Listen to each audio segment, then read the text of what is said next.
Hey, welcome to Half the Battle. We interrupt main character May to bring you this extra review of the 2022 Hasbro Pulse O-ring Cobra Trooper and Officer. Man, that's a mouthful. I actually got these over a week ago, but I didn't have time then to make a video, and I was sure somebody would have reviewed them by now.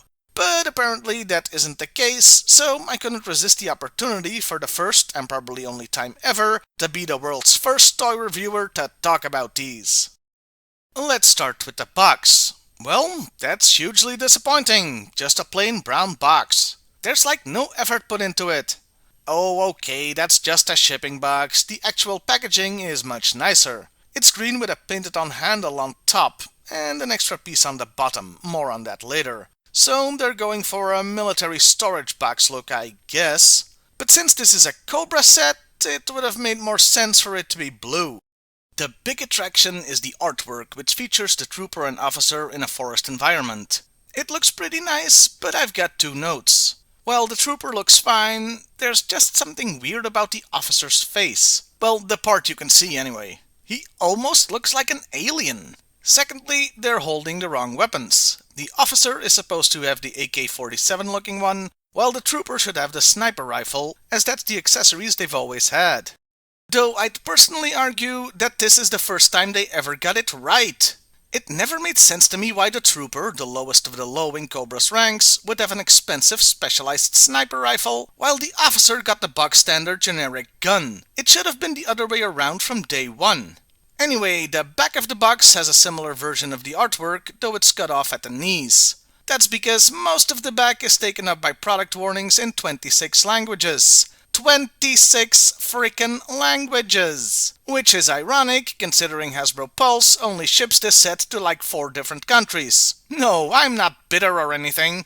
With that, it's time to open this bad boy up and take a look at the goodies inside. And what we've got is 2 carded unpunched figures, the trooper and the officer. They are very faithful recreations of the original 1982 cards. Well, the front anyway, with just a few minor differences. The colors are a little bit lighter, and there's a choking hazard warning, and the ages 4 or 5 and up is different. Still, it's a very good job. It's even better than the regular classic figures that had the wrong Cobra enemy symbol and called the figure Cobra Trooper instead of just Cobra. There's some practical differences, as there's a plastic tray inside the bubble, and for some reason these figures have their arms slightly stretched out in front of them. The similarities fall apart on the back of the card, as the file card is on top and in 5 languages. There's less other figure promo shots, and the lower third of the card is taken up by the same 26 languages warnings that we saw on the box. This is a pet peeve of mine when it comes to the classic figures, the multi-language file cards. Hey, this set came in a box, so have a full English file card on the back of the card, and just include 4 others in different languages inside the box. Anyway, that's about it for the packaging, so it's time to free these guys from their plastic prison. And first impressions? They look really good! If you want some great looking G.I.Joe toys in 2022, these are for you. But the real test is of course how they compare to the originals. Well, they're a very faithful recreation of the 1983 figures.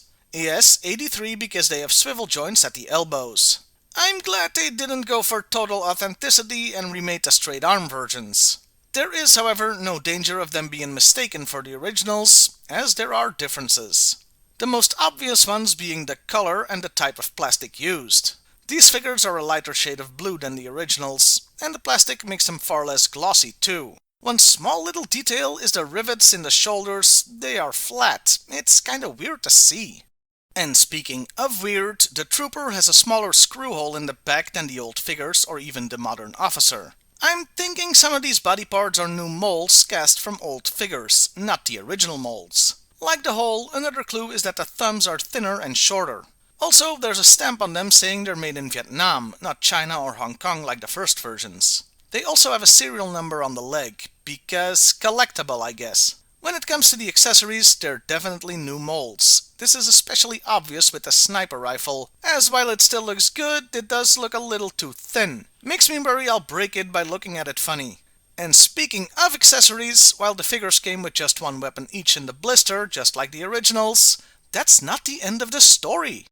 This set has a nice little surprise in that extra box section on the bottom, as it stores 6 more weapons as well as 2 figure stands. There's a mortar, an M16, a bazooka, an M60, the gun Beachhead originally came with, and half an AK-47 I think. It's a good little selection, and what's neat is that even though it looks completely random, some of them actually aren't. You see, in the early 80s, JCPenney's had an exclusive Cobra Troops 3-pack that had 2 Cobras and 1 officer. And the troops came with a bazooka and an M60. Somebody at Hasbro not only remembered that, but chose to pay homage to it here. That's pretty cool! Over the years, there have been several new versions of the Cobra Trooper and Officer, and these are probably the best ever. Unless you prefer the comic-accurate versions that came in comic 3-packs. Overall, it's a neat little set that I can warmly recommend. The only bit of criticism I have is that this is an army builder pack, but it comes with just 1 trooper, and you should always have more troops than officers. Also, they're on the expensive side to army build, assuming you can even get them considering Hasbro only ships to a few countries. And not to Belgium, because Hasbro hates me personally. As to how I got these before the UK shipping date of June 1st, to say nothing of the August 1st US date, well, I just spotted them on eBay. They're from Spain, and I have no idea how they were out there already, and I wasn't about to ask questions. And that was my world's first review of the Cobra and Officer O-ring versions from Hasbro Pulse. Like I said, this is probably the only time I'll ever get to do this. Well, I'll see you next time, everybody, and hey, why not like, share, and subscribe if that's your thing. Crashing through the sky comes a fearful cry, Cobra!